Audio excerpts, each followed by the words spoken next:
olhando para Cristo com os olhos da fé. Nele eu tenho firmeza, estou sempre de pé. Vivo olhando para Cristo para não vacilar, e o meu barco pequeno desliza sereno nas águas do mar. Foi olhando para Cristo que os irmãos do passado, ao morrerem queimados, ainda tiveram razões para cantar. Foi olhando para Cristo que não retrocederam e até mesmo puderam, na ânsia da morte, feliz perdoar.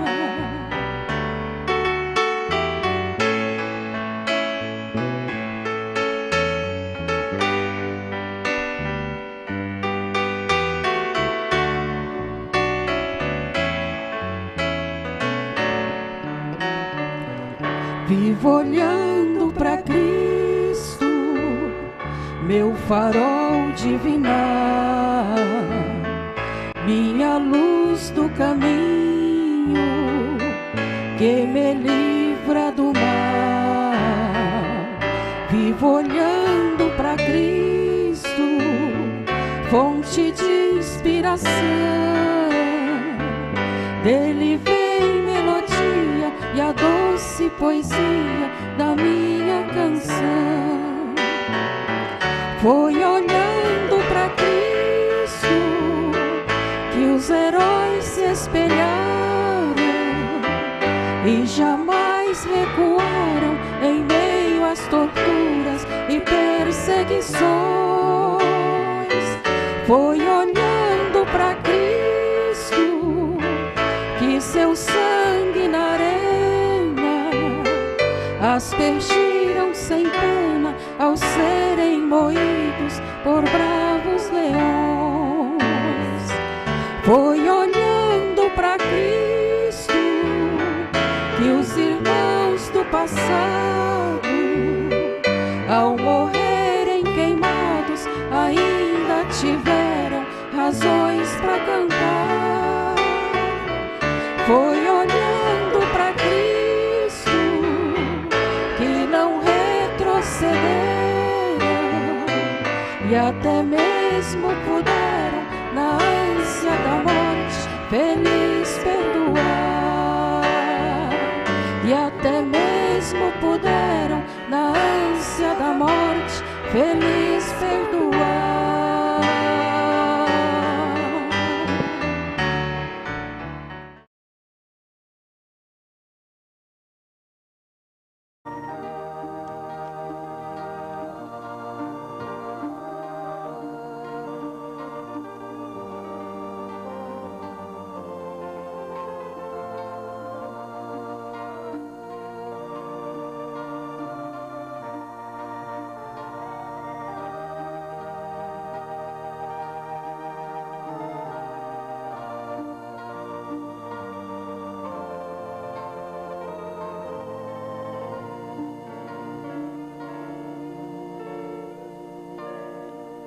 As minhas ovelhas ouvem a minha voz e eu conheço-as, disse Jesus. Amém?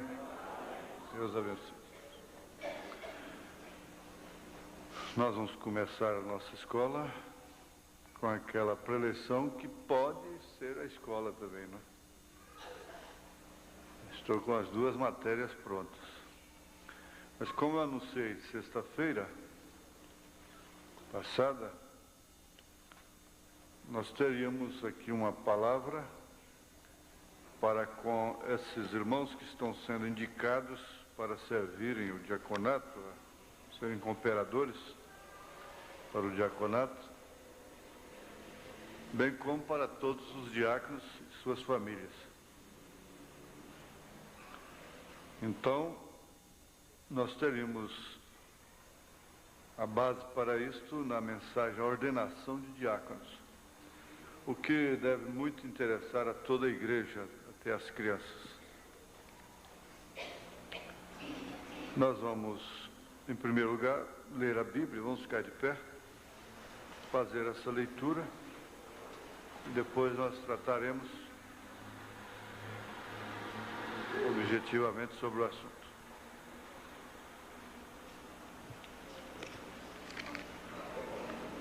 São João 10, 26 ao 30.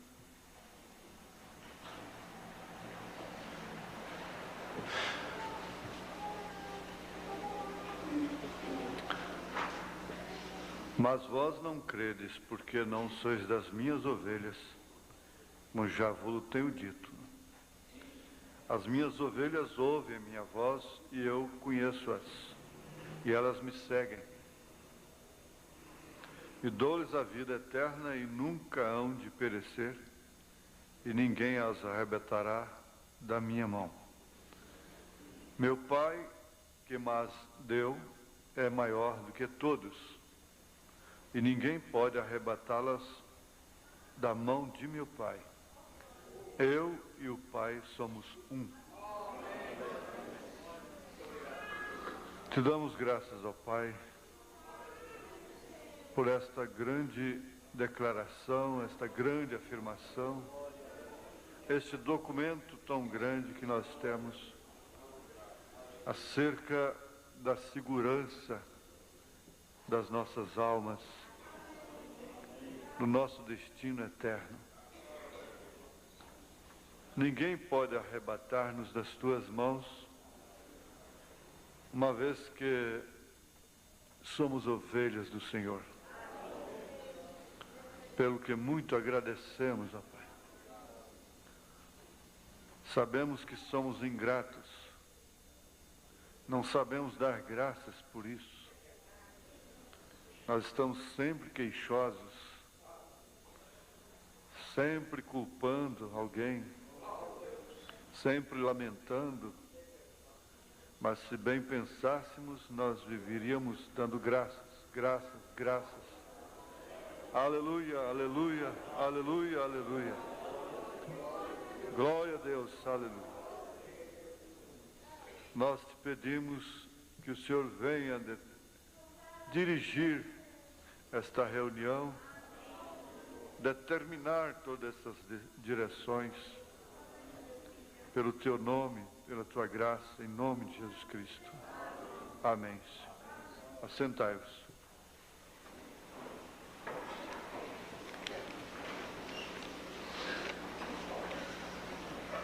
Será que nós conseguiríamos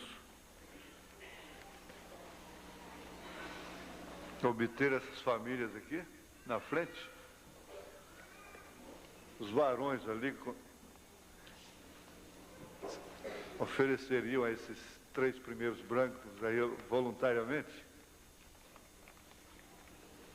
Seria o caso do irmão Juraci Cassiano, família, Evangelista Garcês Pimenta, família, Sair Pereira da Silva, família, Márcio Pereira Neves, família, Antônio Rosa, família, Francisco Pinheiro de Oliveira, família, Enoque Xavier Rocha, família, Djalma Pereira da Silva, família, Valdir Gonçalves Montes, família.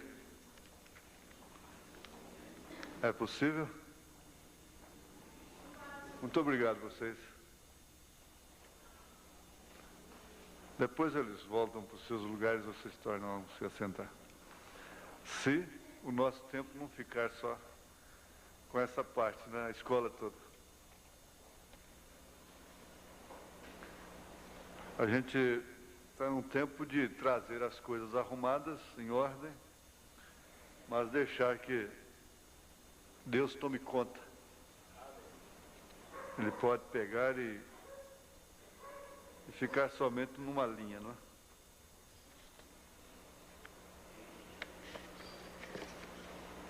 Eu quero fazer menção de início,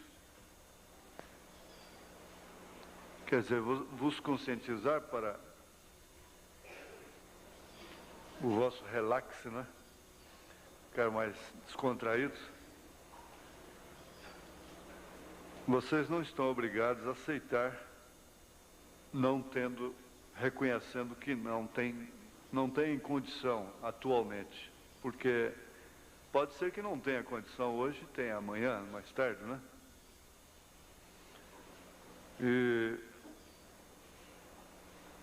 Ou às vezes tem todas as condições, mas não tem um consentimento interno, mútuo, entre marido e esposa e mesmo até filhos, o lar, né?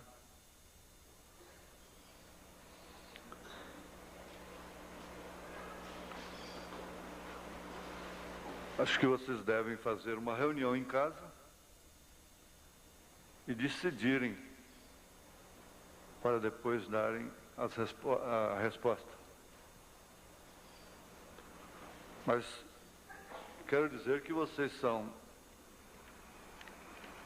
pessoas bem observadas pelos irmãos, pela igreja, e cada um de vocês tem dois abonadores. Dois abonadores. É claro que, por mais que nos conheçamos, nós nunca conhecemos, é claro que porque existem limites no relacionamento, na amizade, não é? Então, dentro dos limites, estes irmãos que indicaram conhecem as vossas vidas, conforme o profeta ensina. Excedendo o limite, cabe a vocês mesmos autocriticarem, não é? Nós vamos ler aqui 1 Timóteo, capítulo 3, podem ficar sentados mesmo, que já como parte de estudo. O que se refere a diáconos. Eu tenho dito que nós estamos vivendo a hora do alto desafio, foi aquela mensagem domingo passado, né? Não para relaxar as coisas, mas nós sabemos que ao pé da letra ninguém pode ser diácono, nessa hora que estamos vivendo. Porque o diácono não pode ter uma filha insubmissa, um filho insubmisso, desordenado, ao pé da letra, bem como o pastor. Ao pé da letra ninguém pode ser pastor também. Se algum deles na terra, não é no Brasil, na terra toda, bate no peito dizendo, eu preencho isso aí, eu já tenho minhas dúvidas sobre isso aí, não é? Mas nós temos uma porção, uma série de referências, muitas referências que podem ser estudadas em casa como adoção, 4º volume, parágrafo 89 ao 112, paradoxo 138, perguntas e respostas número 1, parágrafo 36, Hebreus, capítulo 3, verso 2, Josué 24, verso 15, Tito, capítulo 1, de 5 a 9, 2 Timóteo 2,15, 2 Timóteo 1,3, véu adentro, 180, Atos dos Apóstolos, capítulo 6, adoção, 3º volume, parágrafo 76, Atos 15, 26, 2 Timóteo 1,9, 2 Crônicas 13, 9, 1 Reis 13, 23 ou 33, Cristianismo versus idolatria, parágrafo 95, reticência em diante, né? Perguntas e respostas. Número 1, parágrafo 173. Mensagem e identificação. Parágrafo 56. Casamento e divórcio, 155. E ainda cristianismo versus idolatria, 132. E ainda temos mais. Teríamos muitas outras. Agora eu peço que toda a igreja, todos os irmãos, se sintam responsabilizados para esta hora.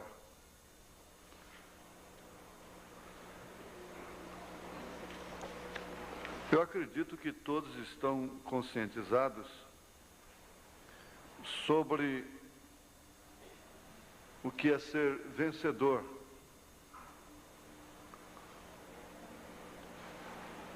Sobre as lutas da vida. E você sabe quando você vence um espírito, vence uma luta. E nós estamos numa guerra que é composta de batalhas, batalhas, batalhas. Ora à margem de um rio, ora de trás de uma montanha, ora numa floresta, ora num vale, ora num brejo, ora na cidade, ora no campo, ora no ar, ora na terra, ora na água, no mar, e assim por diante. Mas você sabe, inclusive, que perder uma batalha não significa perder a guerra. Você entende quando você está vencendo. Você compreende. Quando você se dá por entregue, é vencido e se entrega. E quando você também não se entrega. Todo homem, toda mulher tem plena consciência quando está entregue ou não. Está rendido ou não.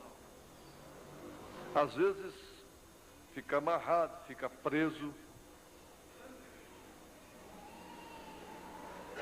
mas ele não cedeu, não concordou com aquilo. Ele suspira pela sua libertação e qualquer oportunidade que Deus lhe dá, ele se põe livre. Então é muito diferente daquelas pessoas que se entregam, que se rendem e que concordam com o mal, que ao invés de estarem lutando, elas se rendem, concordam, passam até a defender aquele espírito. Eu acho que é o seguinte, muitas coisas eu tenho que comer, eu tenho que enfrentar, eu tenho que viver, mas eu não concordo com elas. E não prego defendendo-as, torcendo, adaptando a Bíblia, a mensagem, aquilo, para me enquadrar, para o que é o que tem feito o mundo. O mundo está perdido exatamente por causa disso. Torcendo as Escrituras para a sua própria destruição. Então não importa se essa mensagem, se essa Bíblia me condena, se até vou para o inferno, uma expressão bastante grave. Mas ela é a Bíblia. Ela é a palavra de Deus. E ela não pode ser torcida por causa da minha condição, por causa da sua condição. E esse é um segredo muito grande para vencer. Porque você não vence se você não estiver lutando.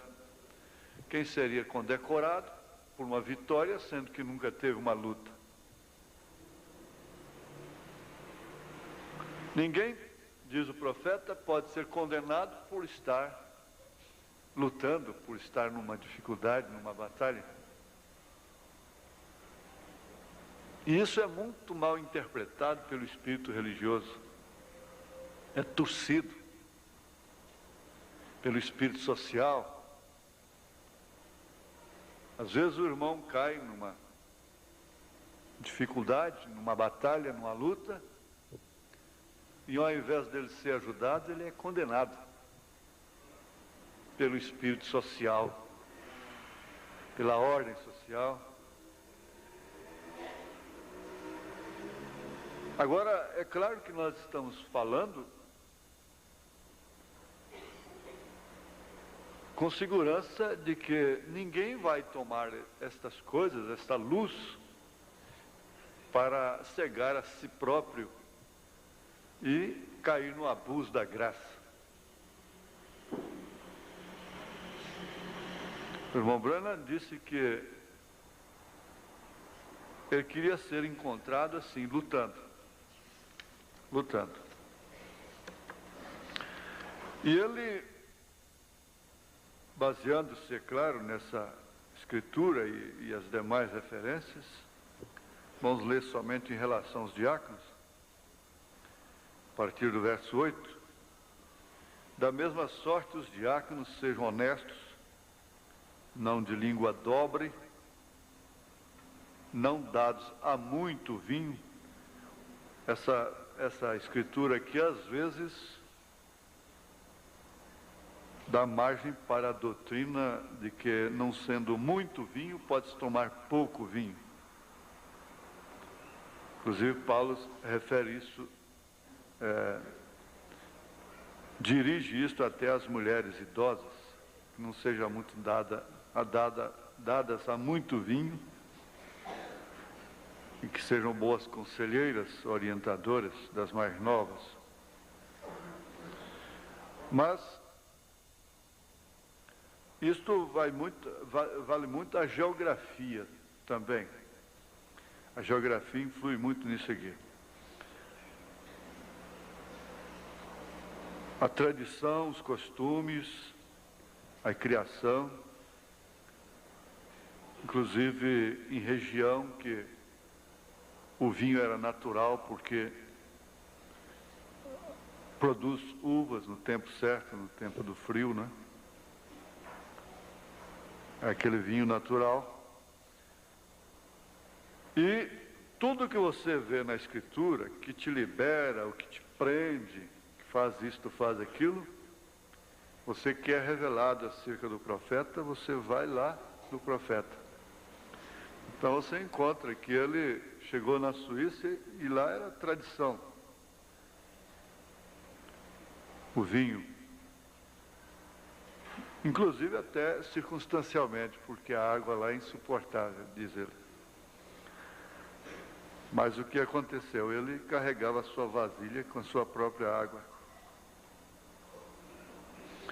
Ele chegou na Alemanha, é tradição tomar cerveja. E os irmãos lá tomam cerveja. Também é a terra que fabrica a cerveja, não é? Porque cada país tem uma bebida típica, né? O Brasil é a cachaça, Estados Unidos é o uísque, a França é a vodka, e vai assim.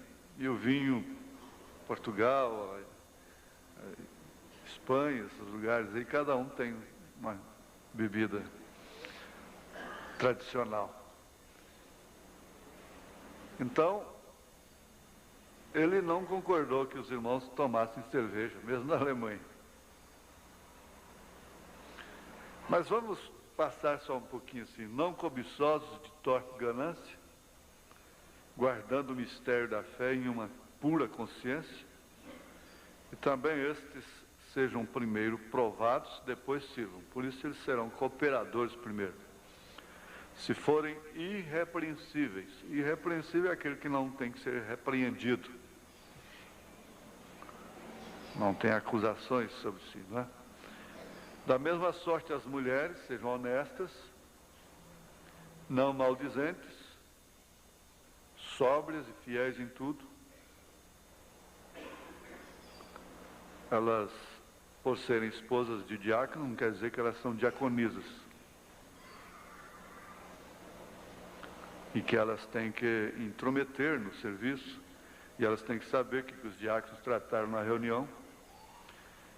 O homem que tem mulher curiosa, que quer saber tudo que passa, ele está desqualificado para essa missão, mesmo para o púlpito. Nós fomos ensinados, quando o irmão Green esteve aqui, estávamos num desespero tremendo sobre 1 Timóteo 3. Então ele, que conviveu com o irmão Branham, ele disse, olha, a exigência sobre o diácono é mais do que sobre o pastor. E ele explicou por quê. Porque você tem que falar com a família pessoalmente. Você tem que falar com a menina ali, com a moça, com o rapaz, pessoalmente. Essa questão de chamar a atenção aqui do púlpito é erro meu, estou errado. Porque eu comecei como diácono, administrador e tesoureiro, era tudo na obra, e carrego essa bagagem às vezes, né? Como chamar a atenção das moças e coisas assim, dos rapazes aqui do púlpito.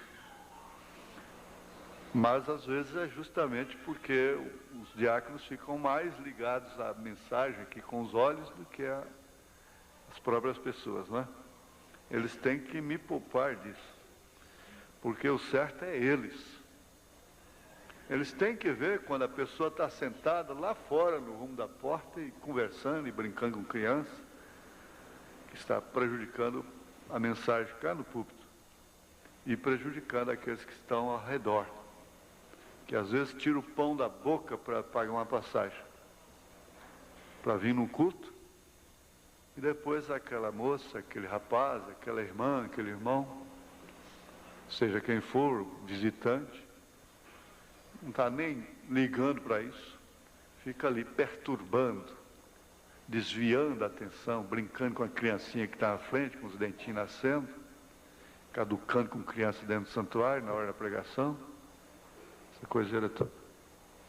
Então, o diácono, eles são instruídos particularmente, se reúnem, como tratar, nesse caso, a educação, o relacionamento público. O pastor Elias sempre é um elo entre o púlpito, entre a igreja e os diáconos. Eles estão frequentemente se reunindo, estudando essas coisas. Então não é para o pastor estar chamando a atenção. O pastor entra para... Ele doutrina aqui do púlpito, orienta como estou fazendo, conscientiza a igreja, doutrina a igreja, exorta, redargua, anima, prega a palavra, não é? Mas a manutenção legal da ordem é com os diáconos. Eles são policiais. Eles são amparados pela lei do país para manter a ordem na reunião. De forma que eles assumem sobre si uma grande responsabilidade e eles devem ser alvos de muito respeito, de muita consideração por parte da mocidade. Por isso o diácono não pode ser muito popular e está com companheirismo específicos dentro da igreja ou lá fora. Ele deve ser um homem que é exemplo na comunhão, na ceia. Quando termina a ceia, ele não está fazendo companheirismo lá fora. E assim, ele está sujeito a cumprir, em primeiro lugar, de uma forma legal a ordem da igreja. A sua família sofre muito. Porque nem sempre as esposas podem ir embora. Às vezes tem que esperá-los. Vocês têm que pensar em tudo isso. Tem dia que demora mais. Um dia que vai ficar de plantão. Tem dia que precisa visitar. E assim por diante. É uma posição muito boa mesmo, muito, muito importante, por isso ela se torna uma das mais importantes que existe. Porque os que servirem bem como diáconos adquirirão para si uma boa posição e muita confiança na fé que há em Cristo Jesus. Ele, como toda a igreja, não pode dispensar definitivamente o seu culto doméstico. A sua orientação doméstica, a leitura sistemática da Bíblia, da mensagem, a oração. Porque quando ele toma conhecimento de um caso, ele não tem, assim, legalismo nele, porque às vezes ele vai chorar como se fosse sua filha, se fosse seu filho. De forma que a coisa é muito sublime, é muito sublime. O irmão Branham disse, é muito frequente, de acordo com o regime interno da igreja, todo ano os diáconos ou administradores automaticamente completam o seu tempo, e se eles quiserem voltar, tudo bem. Se eles não quiserem voltar, então eles podem colocar alguns em seus lugares, que este conselho tenha demitido. Essa mensagem veio também trazer um fôlego, porque nós pensávamos até então que uma vez diácono, diácono para sempre.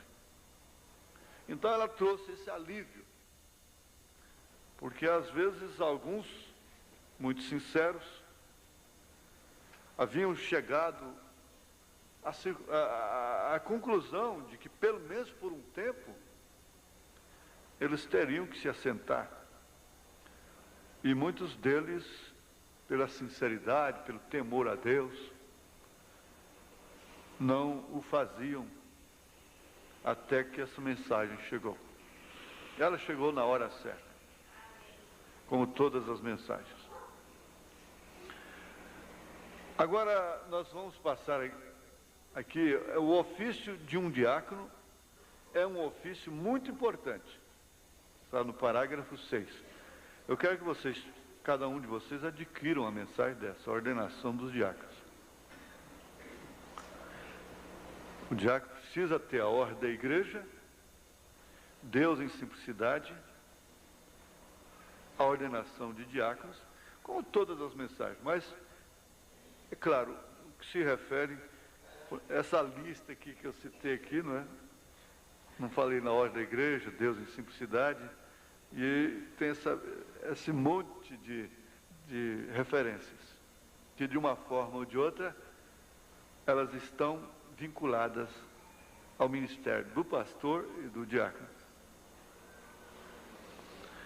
Então, o ofício de um diácono é um ofício muito importante e uma grande honra ao Senhor ser um diácono na igreja. E assim, na reunião outra noite, um certo homem foi chamado até mim, e quando, encontrando com o pastor, esta última sexta-feira, na qual foi reconhecido por este homem, que este era um homem honrado e justo. Um jovem homem que eles haviam encontrado não estava exatamente qualificado, não porque ele não fosse o tipo correto de homem, um que foi sugerido por um dos homens honrados de nosso conselho de administradores. Mas assim que o pastor e eu nos reunimos, e eu perguntei a idade do jovem homem, ele iniciava seus 20, honrável, justo, e um homem real, mas descobrimos que ele era um homem solteiro.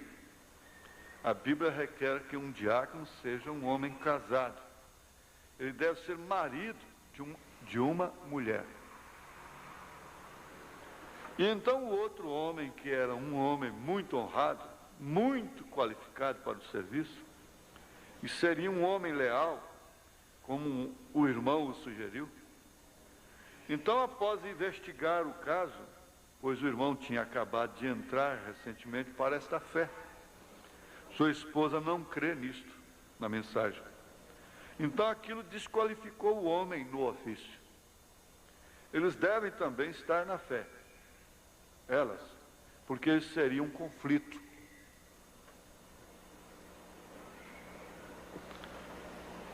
Agora, eu não posso ler tudo ao pé da letra. Nós vamos interpretar aqui, ver aqui um significado da palavra honrado.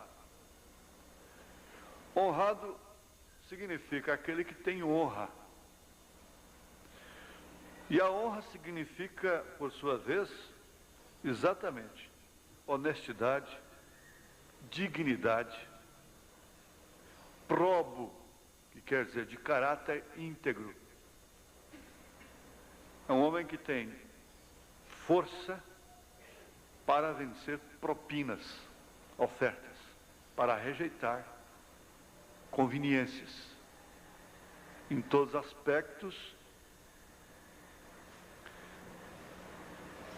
ele rejeita mesmo coisas lícitas, porque o seu coração sempre consulta a Deus. Ele não se deixa levar por influência, porque o outro diácono, porque os diáconos de outra igreja fazem isto, fazem aquilo. Ele cria dentro das Escrituras, pela revelação divina, a regra de sua fé e o princípio de sua criação. Ele, por sua vez, goza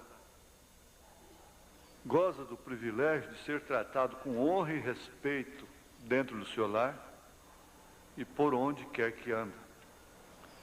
Ele é respeitado, ele é venerado. A sua esposa é realmente uma disjuntora. Ela é compreensiva, ela não é paloureira, conversateira, maldizente, curiosa. E tudo isso é honra que ela dedica ao marido. Ela vai prendando aquele homem. Os filhos prendam o pai de honra. Ele começa a ser honrado dentro de casa. Ele é casto. O casto não quer dizer propriamente castrado, não é isso. Não é eunuco. Por isso ele tem que ser casado. O casto é aquele que se abstém de relações sexuais ilegítimas ou imorais. Porque não é só as ilegítimas, mas também existem as imorais. Ele é puro, inocente e imaculado, sem mescla. Ele é puro, ele é virtuoso, ele tem virtudes. A honra que ele recebe é por mérito. Encontra ressonância na sua vida, no seu caráter. Ela não é imposta. A sua família não tem propriamente medo dele, mas sim respeito por ele. Como todos os filhos não devem ter medo de seus pais, mas sim respeito pelos seus pais. Ele é justo, e esse justo significa ser imparcial, reto, que age com graça quando vê do outro lado realmente arrependimento, desejo daquela pessoa se consertar. Aqui no parágrafo 18, o irmão Branham fala sobre a justiça, e foi também pedido que o genro do irmão Mike Egan, irmão Bob Bernard, foi escolhido pelo conselho e pelo pastor para aceitar o ofício de tesoureiro deste dito tabernáculo, o qual é um serviço honrável e requer justiça e honra. Isso não quer dizer que se refere somente ao diácono, também aos administradores, ao tesoureiro, o qual é um serviço honrável e requer justiça e honra. Aí então ele volta a fazer a citação dessa escritura: da mesma sorte os diáconos sejam honestos, não de língua dobre, não dados a muito vinho, não cobiçosos de torpe ganância, guardando o mistério da fé em pura consciência, e também estes sejam primeiro provados, depois sirvam, se forem irrepreensíveis.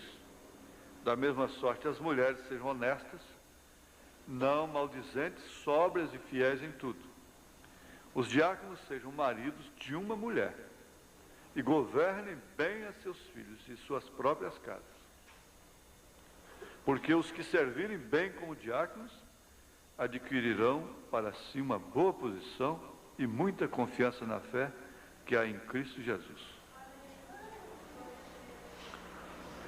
Aí ele diz: eu perguntaria nesta hora a esses irmãos que foram chamados se eles andariam aqui para a plataforma por um momento, e enquanto curvamos nossas cabeças por um momento para a oração. Mas isso aqui nós vamos deixar, nós não vamos fazer isso aqui hoje. O pastor Elias é muito criterioso nessa parte, ele está tendo reuniões aí frequentes, inclusive com os evangelistas. Bom seria que vocês tivessem mais reuniões. Se qualquer um de vocês sentir-se honrado por essa convocação, é claro que todos vão sentir-se, mas se encontrarem em certa dificuldade na vida, que às vezes depende de uma conversa comigo, particular, no escritório, então venham falar comigo. Agora,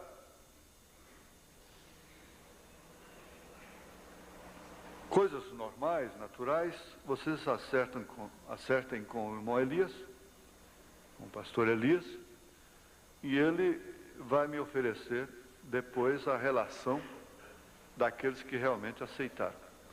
Eu pediria que vocês adquirissem, eles próprios podem ajudar, a ordenação de diáconos, a mensagem que vocês devem ter, porque ela faz parte dos 7 selos.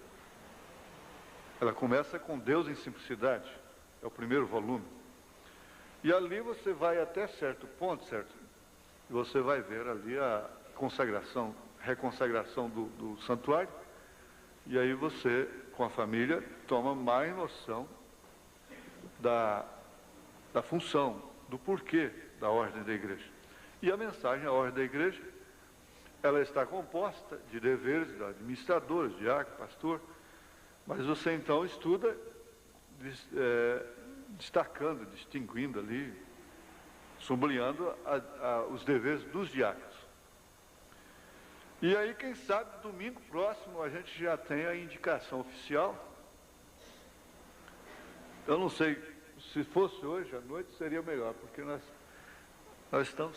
não podemos apressar pela necessidade, né? Fazer isso aí. Mas eles estão precisando de cooperadores e nós devíamos ter feito isso já há muito tempo. O irmão Valdir já foi chamado uma vez, e essa é a segunda vez que ele está sendo chamado. Pois bem, então nós vamos ficar por aqui. Eu acho que está bem entendido. Teria alguma pergunta que teria lugar aqui publicamente? Da vossa parte? Não? Não há.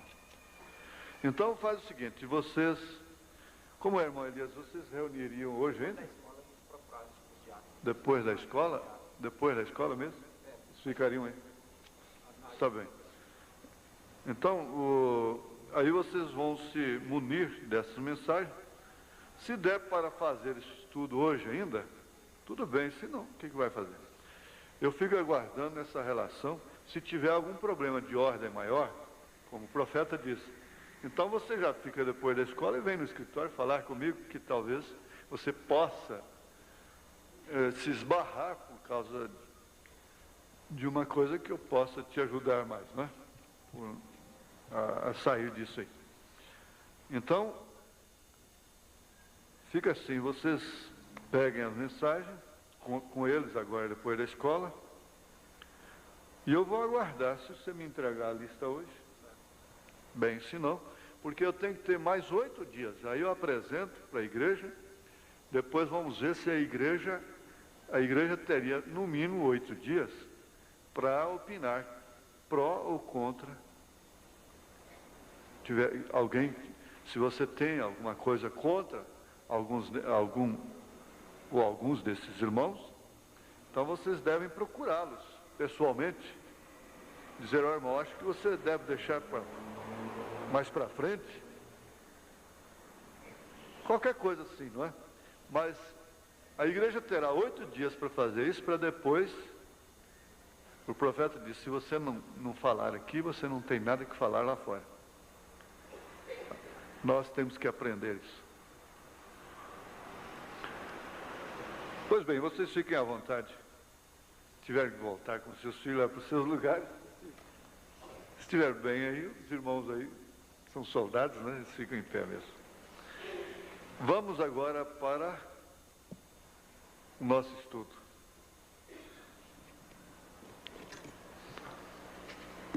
Eu quero dizer para vocês, muito embora não haja esse costume, mas é sempre bom. Se você quer ajudar num culto, você não tem que desviar a atenção, você não tem que estar conversando, você está ajudando a si próprio, prestando adoração, e você está ajudando os outros, está cooperando com a atmosfera do culto. E não é só isso não, às vezes está lendo a Bíblia, às vezes não lê em casa, não tem tempo. Quando chega na igreja, então é hora de ler a Bíblia. É hora de ler a mensagem. São linhas diferentes. Mostra que você está numa linha diferente. O espírito tem alguma coisa errada ali. Mesmo lendo a Bíblia. Ah, mas estou lendo a Bíblia. Você veio para ouvir ou para ler a Bíblia? Ler a Bíblia você lê em casa. Ou então, antes do culto, você segue, lê, medita, né? Coisa e tal. Então, vocês... Eu tenho muito que agradecer, mas as crianças, às vezes está com o inário na mão, então não é hora de estar lendo hino, porque, como o profeta diz, você está fazendo uma outra linha naquela hora.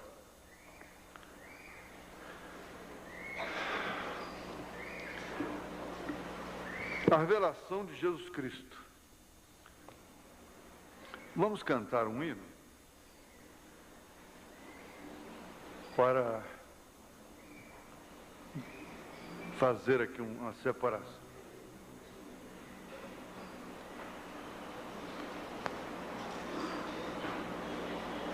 Esse 69, mas eu quero que vocês liderem o hino. Eu não estou podendo muito cantar, não. Tem que ser vocês mesmos. Mas vocês mesmos liderem o hino, a igreja. Esse 69.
Muito obrigado. Vocês cantarem tão bonitos.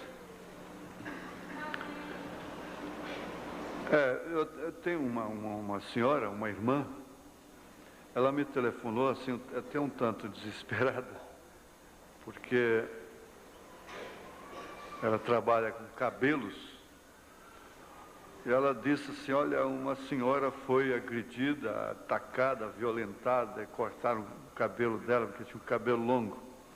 E o senhor precisa avisar as irmãs para ter cuidado com seus cabelos. Ter cuidado porque eles estão atacando. Olha, isso não é para ninguém viver assombrado, é claro.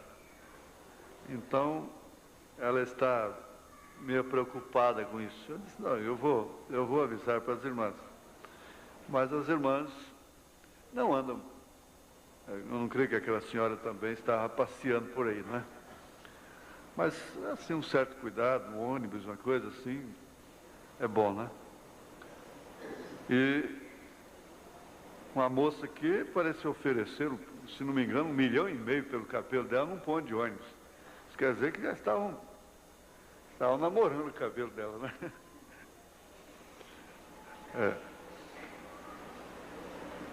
Mas elas não querem deixar o cabelo crescer, mas querem comprar cabelo, né? Isso é para, conforme a hora, a festa, então elas põem depois. Vamos continuar aqui o nosso trabalho. Essa revelação sobre a unicidade, ela nunca é velha, ela nunca satura a igreja. Porque, na verdade, essa unidade, ela é que representa realmente o casamento. Porque o casamento, ele não é o dia que o casal vem aqui na frente se casar, lá no juiz, depois vem para a igreja.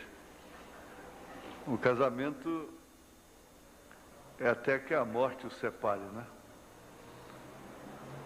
E deve ser o princípio de uma verdadeira unidade. Paulo diz que assim é Cristo e a igreja. O irmão Brana, ele nunca descuidou dessa parte, muito embora ele não ficasse naquela linha constantemente, fazendo da igreja só unicistas, como existem os unicistas. O irmão Branham não fez unicistas apenas. A mensagem dele é muito mais rica. Ela prossegue, ela preenche. Como foi constatado que a mensagem de Billy Graham esvazia. Esvazia. Ele disse, eu venho aqui e ganho 30 mil almas. As pessoas vão ao altar chorando, se esvaziam, a casa fica vazia, limpa. Mas ela não preenche. Aí ele disse, eu volto daí 1 ano, não tem nem 30. Isso quer dizer que a casa não foi preenchida. Jesus que disse que não sendo preenchida, o último estado vai ser pior depois. Sendo assim, nós temos de entender que o alicerce é indispensável. Mas ninguém pode dizer, olha, eu tenho uma bela casa, um belo edifício, e mostrar aquilo, sendo que tem apenas os alicerces. E ninguém poderia ter uma boa casa, uma bela casa, um belo edifício, sem alicerce. Aquilo ruiria. Iria por terra, matariam as pessoas. Uma hora lá cai. E nós lembramos sobre a estátua de Nabucodonosor, e ela começa por ser terrena. Ela começa de cima para baixo. O ouro, que deveria ser o mais importante, está na cabeça. Depois vem a prata. O ouro foi o reino babilônico, a prata foi o Medo-Persa, o bronze foi o grego E embaixo, os pés de ferro e barro, foi o reino romano, que permanece até hoje. Veja só, os pés ficaram mais fracos, de menos valor. No entanto, constata-se que os pés é que sustentam o corpo. Guarda os seus pés, e os pés têm muito significado.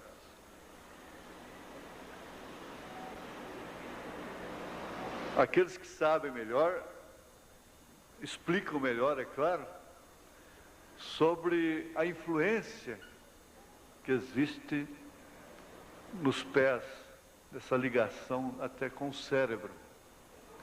Por isso que eles recomendam, às vezes, andar descalço, em pedregulho, para massagear, massagem que vai refletir até no cérebro, em todo o corpo. E aquela descarga, não é recomendado viver somente calçado de borracha, tênis, essa mocidade que só anda de tênis agora. Eles não são conscientizados sobre isso. Há quem possa explicar isso bem melhor, de acordo com a ciência mesmo. Mas nós precisamos de descargas, não é? Eu quero enfatizar isso, que a estatura do varão perfeito, ela começa bem larga. O fundamento lá é a fé. Veja esse quadro aí, como ele é importante. Já pensou se o nariz dela não fosse daquele jeito? Ela é tão bonita, mas se não fosse os olhos, é composto. Essa composição é de detalhes, de escalas. Isso aí forma o corpo perfeito. Então nós não vamos dispensar esse detalhe, por já sermos esclarecidos. Fora disso, as fitas viajam por aí, no evangelismo. E também temos os nossos visitantes, que precisam e merecem conhecer estas coisas. Os teólogos modernos não concordam comigo, diz o profeta, segundo o que saiu publicado numa grande revista cristã, a qual diz: esse ensino sobre a Trindade se encontra no próprio centro e coração do Antigo Testamento. Está igualmente centralizado no coração do Novo Testamento. Tanto o Antigo como o Novo Testamento se opõem à ideia de que há mais de um Deus, afirma o profeta. Não obstante, o Novo Testamento ensina com semelhante clareza que o Pai é Deus, e o Filho é Deus, e o Espírito Santo é Deus, e que esses três não são três aspectos da mesma pessoa, mas três pessoas numa verdadeira relação pessoal entre si mesmas. Isso entre aspas, assim dizem eles, né? Ali temos a grande doutrina das três pessoas, porém um Deus. Isso entre aspas, assim dizem os teólogos. Mas também eles dizem, Deus, segundo a Bíblia, não é somente uma pessoa, mas três pessoas num Deus. Esse é o grande mistério da Trindade, assim dizem eles. Certamente o é. Como podem três pessoas serem um Deus? Não somente, não há lugar na Bíblia para provar isto, mas esta doutrina mostra ainda uma falta de raciocínio inteligente.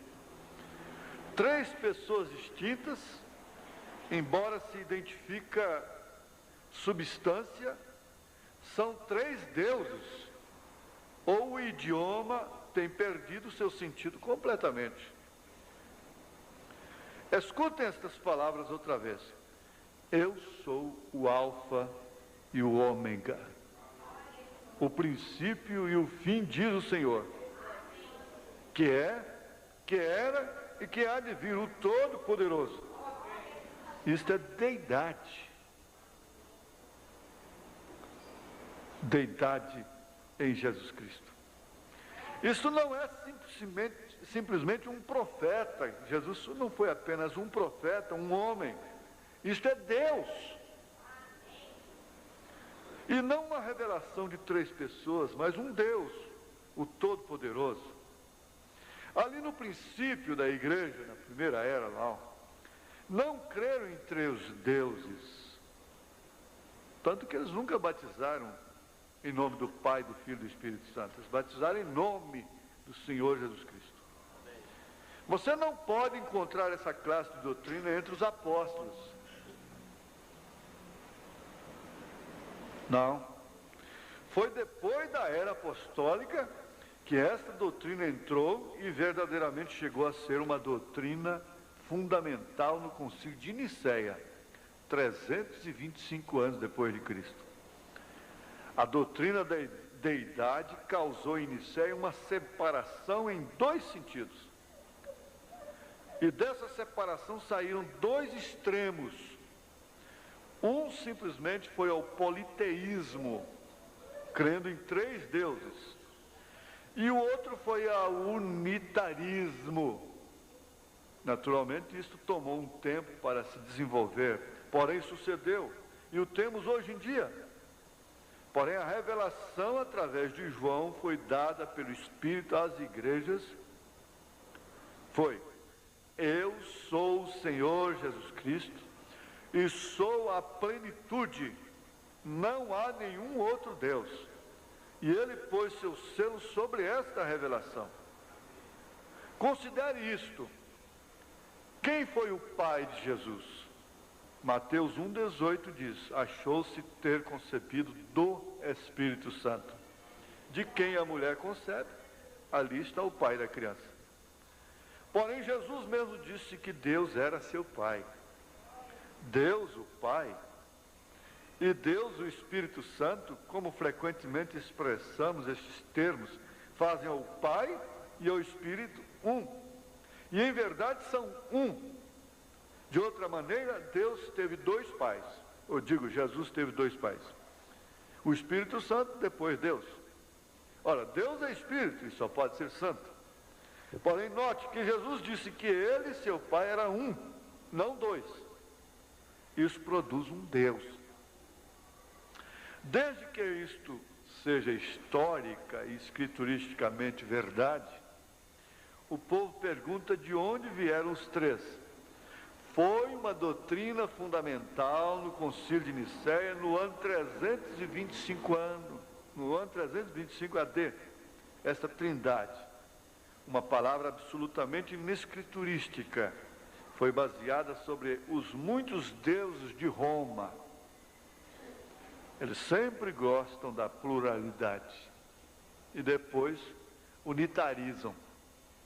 Eles comemoram o dia de todos os santos, para a nação, para as fábricas, dá um prejuízo de bilhões de cruzeiros para a nação.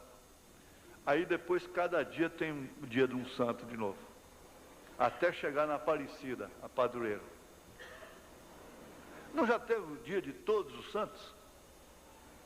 Não já deu prejuízo do dia dos todos os santos? Não já parou na sexta-feira da paixão, porque depois tem Corpus Christi.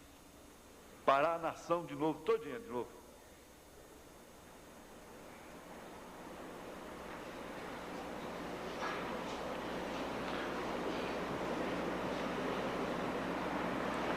Note que Jesus disse que ele e seu pai eram um. São João 10, 30. Não 2. Ele disse: eu e o Pai somos um. Isso produz um Deus só. Desde que isso seja histórico, escrituristicamente verdade, o povo pergunta de onde vieram os 3. Foi uma doutrina que surgiu 325 anos AD e foi baseado sobre os muitos deuses de Roma. Os romanos tinham muitos deuses aos quais oravam. Também oravam a seus antepassados por considerá-los como mediadores.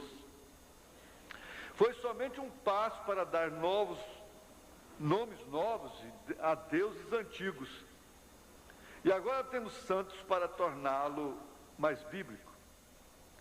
Assim sendo, em vez de Júpiter, Vênus, Marte, os quais eles adoravam, etc., temos a Paulo, Pedro, Fátima, Cristóvão, Aparecida e assim por diante. Eles não podiam fazer com que sua religião pagã funcionasse com um só Deus, portanto dividiram em três e fizeram intercessores dos santos, tal como haviam feito de seus antepassados.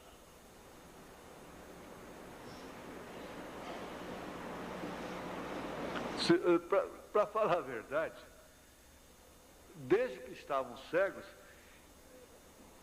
os assim chamados pagãos, considerados exclusivamente pagãos, não é?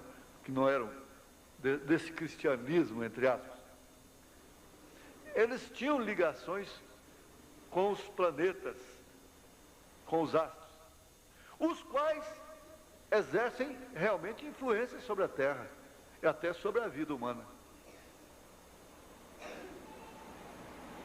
E nós sabemos que as estrelas e os astros do cinema, de Hollywood, lá de Paris,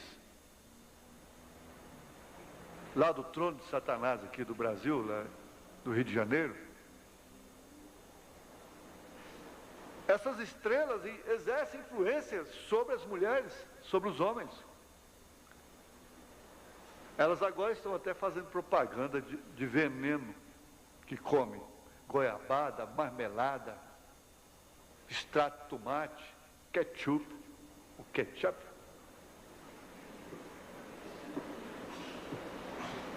Elas estão exercendo influência sobre as crianças,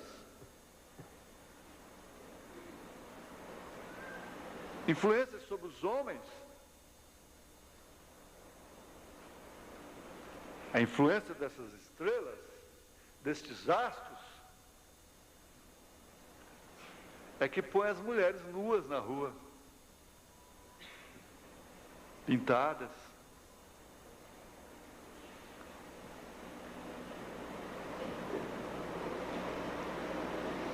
Agora simplesmente trocaram isso. Trocaram.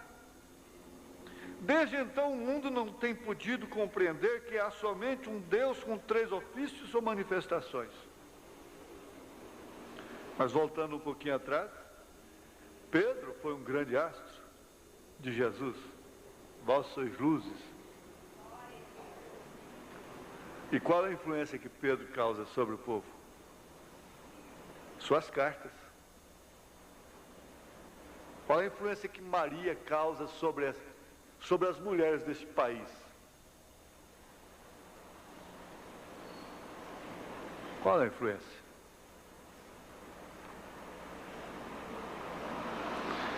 Maria foi uma mulher que temeu a Deus, que guardou as coisas de Deus no seu coração e que esperou a promessa lá no Pentecostes. E que disse para aqueles que a procuraram nas bodas, lá em São João 2, ela disse assim: fazei tudo que ele disser, tudo que ele mandar. É um mandamento de Maria. Agora, Ave Maria, cheia de graça, rogai por nós, pecadores, agora e na hora da nossa morte. Amém. Maria não está rogando. Maria não está intercedendo por ninguém. Não, Maria não está intercedendo. Há só um mediador entre Deus e os homens, diz São Pedro, Jesus Cristo. Só um nome pelo qual devamos ser salvos. Jesus Cristo. E a própria Maria diz: fazei tudo o que eu vos disser. Talvez seja um dos menores mandamentos que tem no Novo Testamento. Mas você fizer cumprir o mandamento de Maria, a água vai ser transformada. Vai haver transformação mesmo. Então, sabem que há um Deus, segundo as Escrituras, mas eles procuram fazer a doutrina fantástica de que Deus é um como um cacho de uvas. 3 pessoas com a mesma divindade distribuída igualmente entre todos. Porém aqui Apocalipse diz plenamente que é, o que era, o que há de vir. Ele é o Alfa e o Ômega, o que significa que ele é o A até o Z, ou melhor, o tudo. Ele é o Todo-Poderoso, ele é a rosa de Saron, o lírio dos vales, a estrela resplandecente da manhã, a videira verdadeira, o Pai, o Filho, o Espírito Santo. Ele é Deus Todo-Poderoso, o único Deus. Deus pode ser Pai, Filho e Espírito Santo ao mesmo tempo, em 3 ofícios, 3 manifestações. Ele pode estar no céu, encher toda a terra,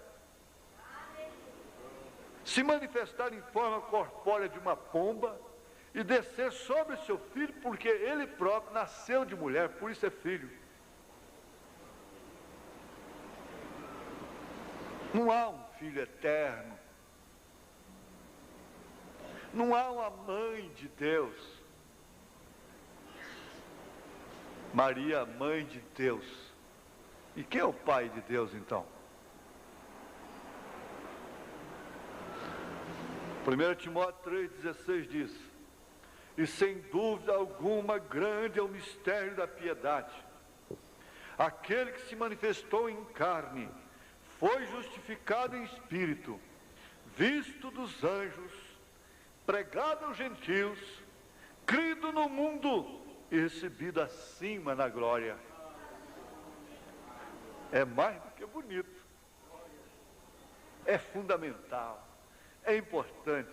Esse versículo aqui parece que Paulo estava cheio, o coração dele estava assim, transbordando de revelação. Paulo vivia tão seguro de que Jesus Cristo era o Senhor, que quando ele caiu, começou por aí, quando ele caiu cego lá no caminho de Damasco,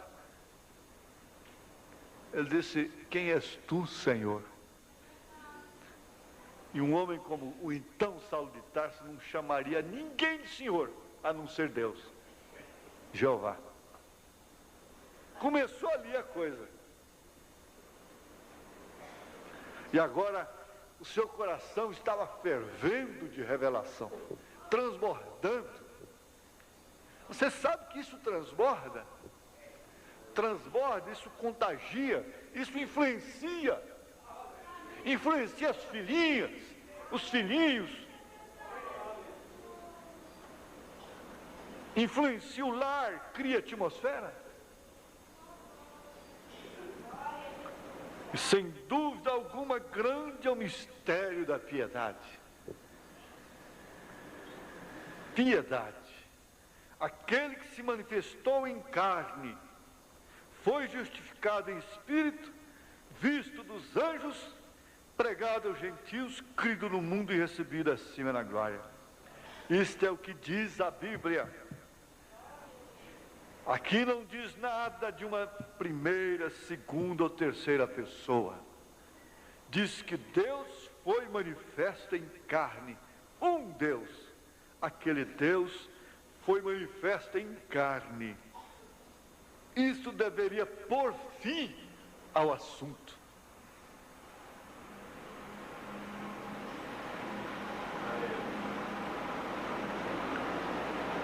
Um evangélico não tem que pregar para católico mais. Porque os padres já estão pregando muito melhor do que muitos evangélicos a salvação. Eles estão pregando muito melhor do que muitos evangélicos. Os evangélicos não têm que pregar a Trindade para a Igreja Católica, porque ela é mãe dessa doutrina. Ela está na testa dela. E os evangélicos estão com isso na testa. E quando sai um documento, quando sai a identidade, já é a marca da besta. Os pentecostais são mestres para isso. É a marca da besta. Quando sai o CPF, o SIC, já agora é a marca da besta. Cada um vai ter seu número. É a marca da besta. E inventam tanta marca da besta, inventam tanto anticristo. Jogam o anticristo só sobre Hitler, Adolf Hitler, Mussolini, Stalin, e assim por diante. Esses é que são anticristo. Eles não sabem quem é o anticristo. Anti é contra. É contra Cristo.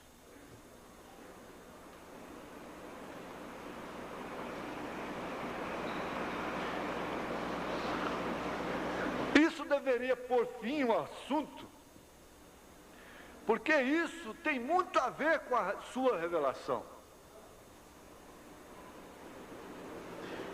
que é uma grande piedade, é uma grande piedade de Deus, é um grande mistério.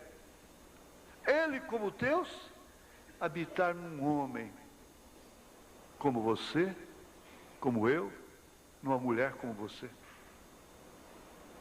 numa carne tão inflamada por uma língua que muda até o curso da natureza, que está cheia de peçonha, de veneno, de maldade, inflamada por olhos maliciosos, por ouvidos agravados. Agora Deus, nessa grande piedade, vem e habita em seres como nós,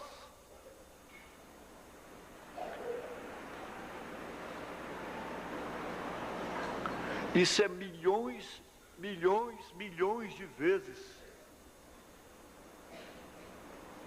pior, mais humilhação, milhões de vezes do que você cair dentro de uma fossa, dentro de uma privada. Um Deus tão puro, aquela glória que mente nenhuma pode imaginar, vir habitar em homens. Isso é muita piedade. E isso deveria pôr fim ao assunto. Deus veio em forma humana. Isso não lhe fez outro Deus. Ele era Deus. Jesus Cristo era Jeová, nascido na manjedoura. O mesmo Deus. Foi uma revelação então, e é uma revelação agora. É um Deus. E agora, sempre repetindo aquilo, nós que estamos dizendo amém, e às vezes dizemos assim, não é mais tempo de nós estarmos estudando isso, quem sabe? Poderíamos até pensar assim. Não precisa disso mais, né? Todo mundo já sabe. Não.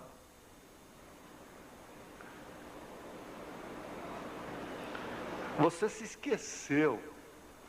Nós nos esquecemos de quando nós estávamos do outro lado da divisa e ouvíssemos uma mensagem como esta,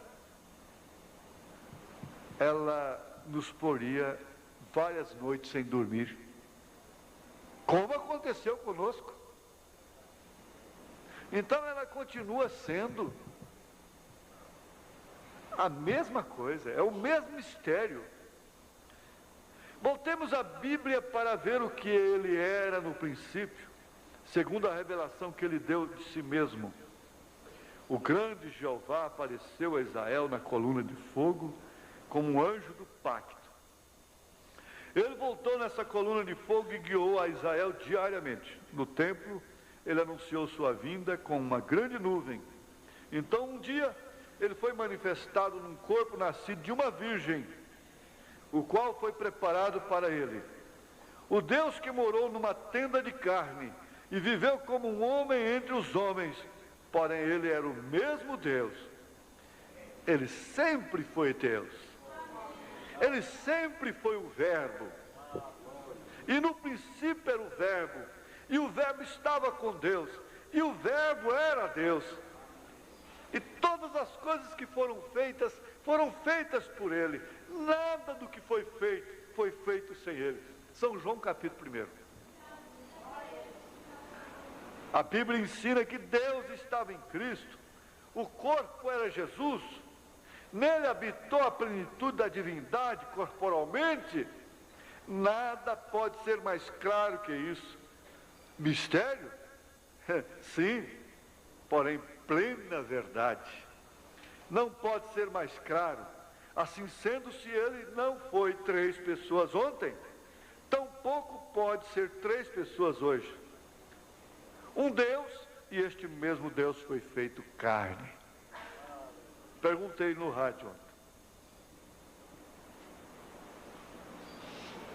Naquele dia, os apóstolos perguntaram, 3.000 pessoas foram aos apóstolos, com seus corações compungidos, perguntaram: que faremos, varões e irmãos? Pedro disse: arrependei-vos e cada um de vós seja batizado em nome de Jesus Cristo, para a remissão dos pecados, e recebereis o dom do Espírito Santo. Então, como é que recebe o dom do Espírito Santo? Aí eu fiz a pergunta: se os apóstolos viessem hoje, levantassem hoje, Pedro levantasse hoje, e o mundo fosse perguntar para ele: que faremos? Pedro iria dizer: olha, você se batiza em nome do Pai, do Filho e do Espírito Santo. Não.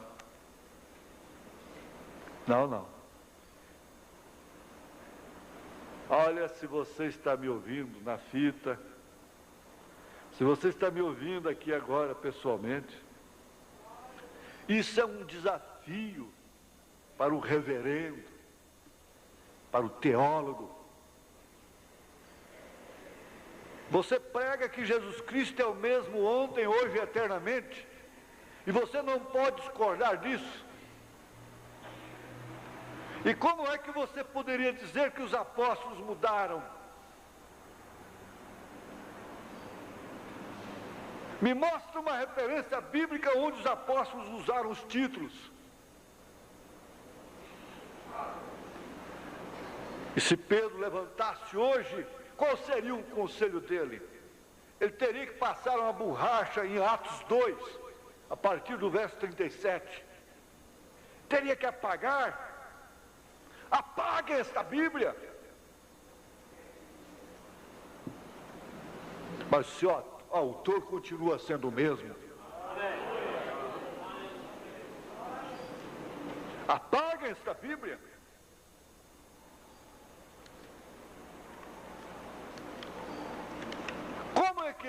Como é que eles responderiam?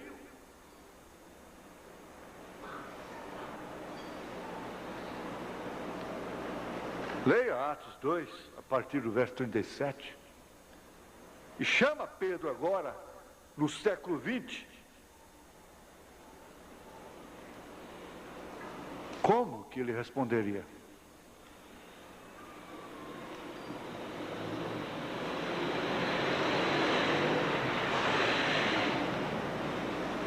Jesus Cristo foi uma tenda.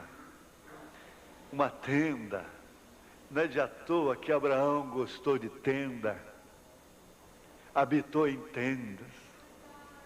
Jesus Cristo é aquele tabernáculo, o único lugar escolhido por Deus para fazer habitar o seu nome. Ele disse: manifestei o teu nome aos homens. aos homens.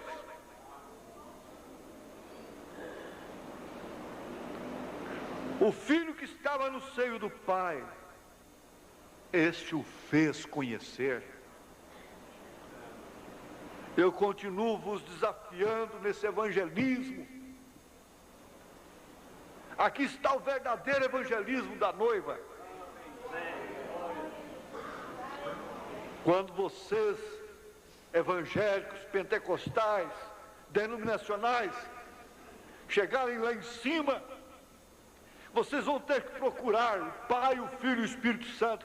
Vocês vão ter que encontrar esses três deuses lá, esses três tronos distintos, essas três pessoas.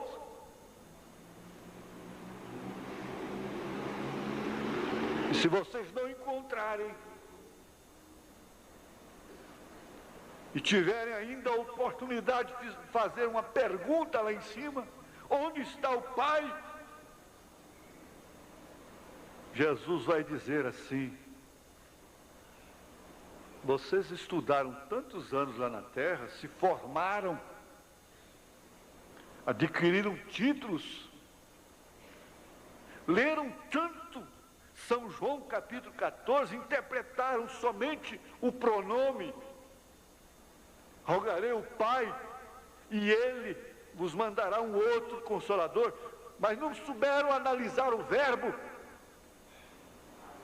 Estou há tanto tempo convosco, Filipe, e não me tendes visto. Quem vê a mim vê o Pai. Voltem lá para a terra, vê se vocês conseguem salvar aquele povo que vocês guiaram lá.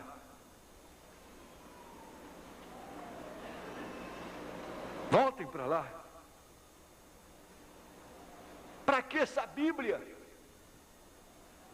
Para que esse São João 14? Para que esse Atos 2 na Bíblia?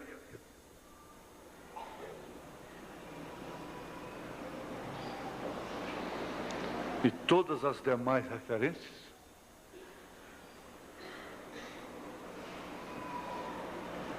Mas vamos voltar aqui um pouquinho. O Deus que morou numa tenda de carne e viveu como um homem entre os homens, porém ele era o mesmo Deus. Isso é que é o mistério. Esse não é o mistério da iniquidade,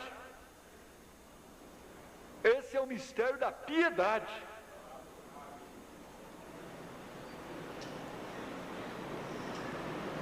Porque você é essa tenda hoje. Você é um lugar escolhido por Deus para fazer habitar o seu nome. Por isso, a igreja noiva recebe o nome do noivo no seu batismo. Se batismo não tem significado e pode ser feito de qualquer forma, pode haver uma negociação política no ecumenismo e aceitar aspersão e imersão e títulos e para lá e para cá, desde que seja na doutrina mãe da Trindade, que é a marca da besta na testa, para o grande concílio ecumênico. Batismo tem importância, sim. Ah, mas batismo é rudimento. Sim. Você nunca pode aprender álgebra sem saber pelo menos o abecedário. Se não podeis as mínimas coisas, como podereis as máximas? Batismo, sim. Você diz a engatear não tem importância. Tem importância, sim. Dar os primeiros passozinhos. A viagem de 1000 quilômetros começa do quilômetro zero. A casa começa do fundamento, as paredes começam do primeiro tijolo. Tem que se colocar aquilo lá, porque senão está faltando. Se você tira 1 centavo de 1 milhão, não tem 1 milhão ali mais.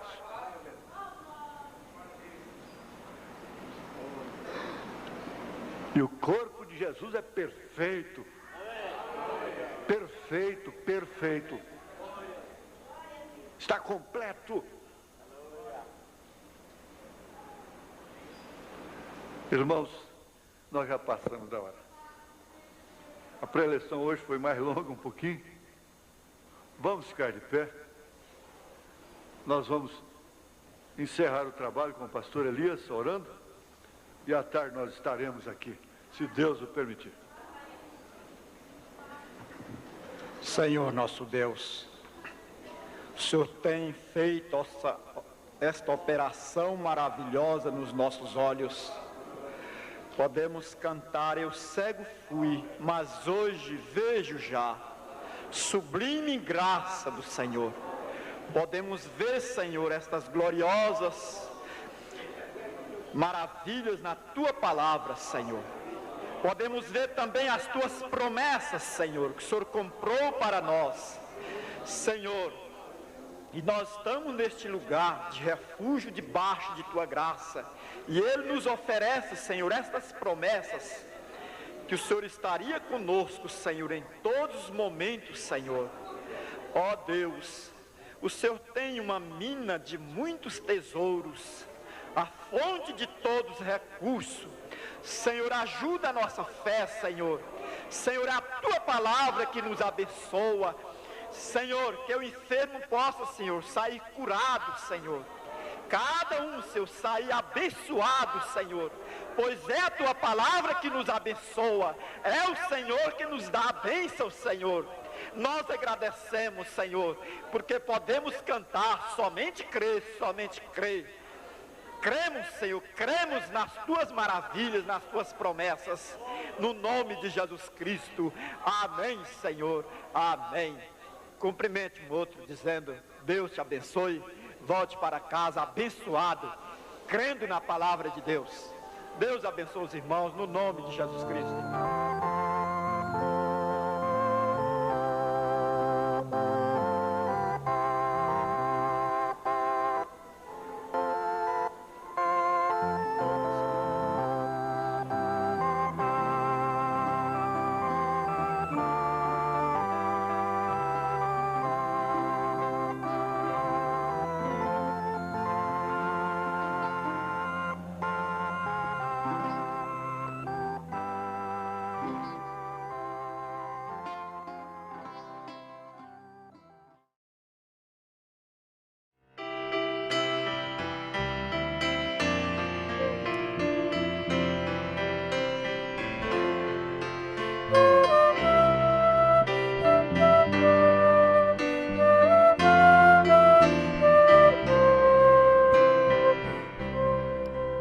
Há momentos em que tudo é bonança e o crente feliz conversando com Deus. São momentos que a vida não compra, mas o crente encontra conversando com Deus, conversando com Deus, o sorriso virá, conversando com Deus, o irmão vencerá. Aleluias e glórias, anjos cantam no céu, quando o crente se encontra conversando com Deus.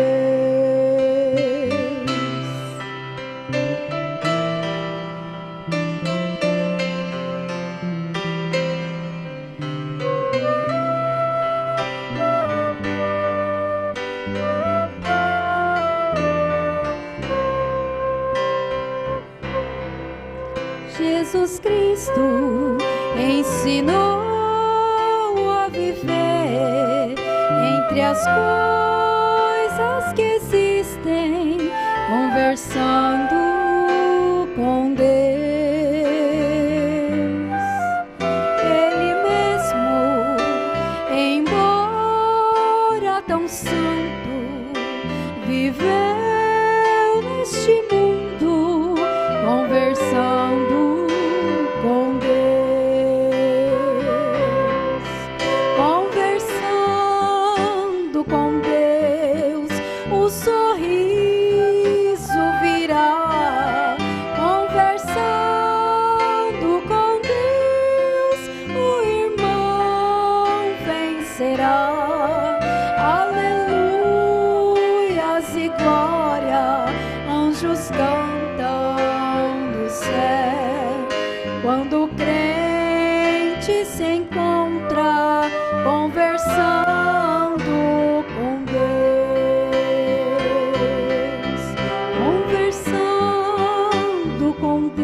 se encontra conversando